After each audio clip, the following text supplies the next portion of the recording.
ආන්දෝලනාත්මක මහා බැංකු බැදුම් කර වංචාවේ ප්‍රධානතම සැකකරුවන අර්ජුන් මහේන්ද්‍රන් මහතා පහුගිය දවස්වල අපේ රටේ ප්‍රවීණ ජ්‍යෙෂ්ඨ මාධ්‍යවේදියෙක් වන උවිඳු කුලකුල සූරිය මහතා සමග වීඩියෝ කෝල් එකක් අරගත්ත බවට උවිඳු කුලකුල සූරිය මහතා විසින් තමන්ගේ සමාජ මාධ්‍යයට ඡායාරූපයක්ද මුදා හරමින් ප්‍රකාශ කරලා තියෙනවා, සටහනක් තබලා තියෙනවා. අර්ජුන් මහේන්ද්‍රන් මහතා උවිඳු කුලකුල සූරිය මහතා සමග සාකච්ඡා කරා කියලා. මෙහිදී අර්ජුන් මහේන්ද්‍රන් මහතා උවිඳු කුලකුල සූරිය මහතාගෙන් ඉල්ලා සිටලා තිබෙනවා තමන්ගේ උපදෙස් මාලාවක් අනුර කුමාර ජනාධිපතිතුමා වෙත යොමු කරන ලෙස.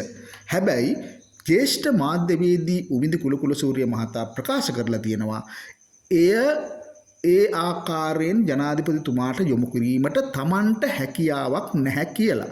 ඉතින් මෙහිදී උවිඳු කුලකුල සූරිය මහතා මේ තැබූ සටහනත් එක්ක මනාවට පැහැදිලි වෙනවා අර්ජුන මහේන්ද්‍රන් මහතා නිදහසේ තමන්ගේ පාඩුවේ සිංගප්පූරු රාජ්‍යයට වෙලා ඉන්නවා කියන එක. ඉතින් තවදුරටත් මේ අර්ජුන් මහේන්ද්‍රන් හොයා දඟලන්නේ නැතුව දැන් නීතිමය ක්‍රියාමාර්ගයක් ගැනීමට උපරිම හැකියාවක් තියෙන බව තමයි මේ සටහන අනුව අපේ සියලුම දෙනාට පැහැදිලි වෙන්නේ.